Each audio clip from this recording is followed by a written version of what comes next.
जोङो नैबे 14 चिरांनि आन्दाराव बियो एसेम्बलि हिसाबै 31 नं माने सिडली समस्ति गोग्लैयो फैबाय थानाय 13 तारिखआव उफ्रा बिसायख'थि जागोन जों बेखौ लानानै लाइमोन बिपिएफनि दैदेननायाव जोङो दिनैहाय बे बाजाराव साउटिंजों लोगोसे रायजो राजाफोरनो हेन्ड स्लिप राननानै जोङो भट बिदों आरो रायजो राजाफोरखौ जोङो खावलायदों जे जोंनि बिजाथि सुद्ध कुमार बसुमतारीखौ गोबां भटजों देरहाहोनांगौ मानोना सुद्ध कुमार बसुमतारीया माने सासे गोख्रों दैदेनगिरि बे ओनसोलाव बयजोंबो सिनाय जानाय निर्मल कुमार ब्रह्मखौथ' मानसिफ्रा बारा मोनथिया आरो सिनाया थांनाय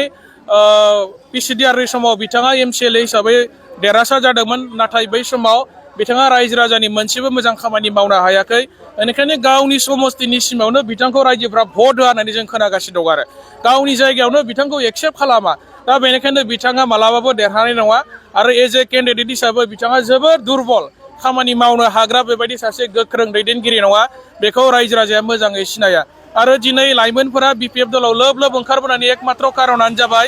जे प्रमद बर' बिथाङा इउपिपिएल सरकारा से बोसोराव लाइमोनफोरनो खमैबो 1 लाख साकरि होनानै फोसावदोंमोन बिथांमोना 2020 सननि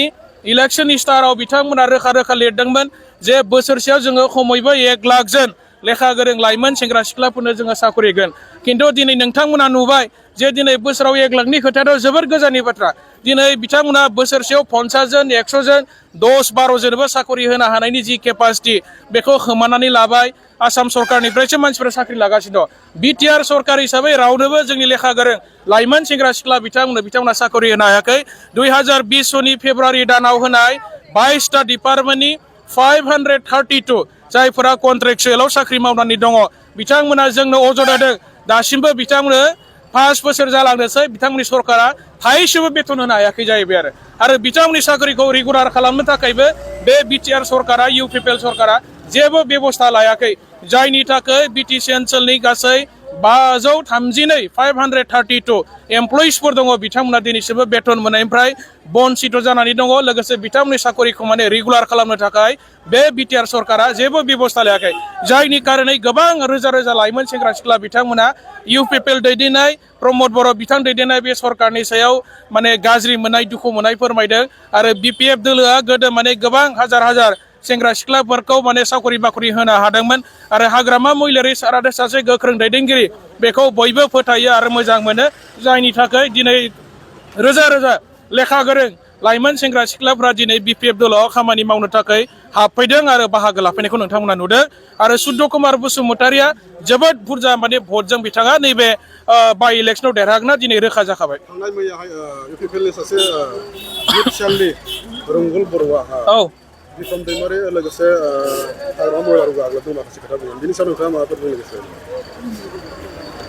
रंगल बर'आ जा खोथा बुंदों आङो बेखौ मोजाङै नायाखै खोनासङाखैबो आरो बियो बेबायदिनो माखासे जुक्तिगि खोथाफोरखौ सम सम बुंबाय थाखाय बे खुनु गोदान बाथ्रा नङा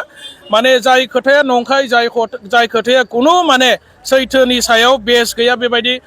जाला माला खोथा बुंनायखौ जों नाया आरो खोनासङाबो आरो रायजो राजायाबो बिदिखौ गनायखाया दा बेनिखायनो आं सानो बेबायदि बेसलेस खोथा बुंनायनि सायाव आं रिप्लाइ होनांगौ होननानै आं सानाखै सोलोंथाइ बिथिङाव माने गोबां खामानि मावदों होननानै बुंदोंमोन लोगोसे बिटिसि ओनसोलाव थानाय गासै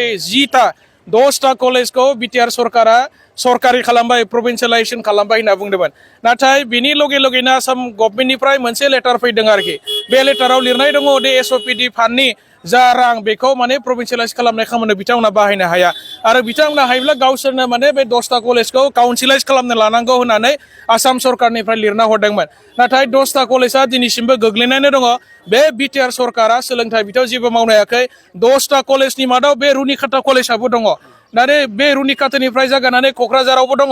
उदालगुरि बाक्सा बे 10टा कलेजखौ आरोबाव सरकारि खालामनो हायाखिसै बिथांमोना माने सरकारि जाबाय होनना फोसावनायनि उनाव जोबोद रंजानानै बम गावनायनि उनाव खिन्थु केन्सेल खालामफिननांगौ जानाया जोबोद माने जोंनि जायफोर बिथांमोना फोरोंगिरि मावनानै दङ बिनि थाखाय माने जोबोद दुखुनांथाव जानानै दङ आरो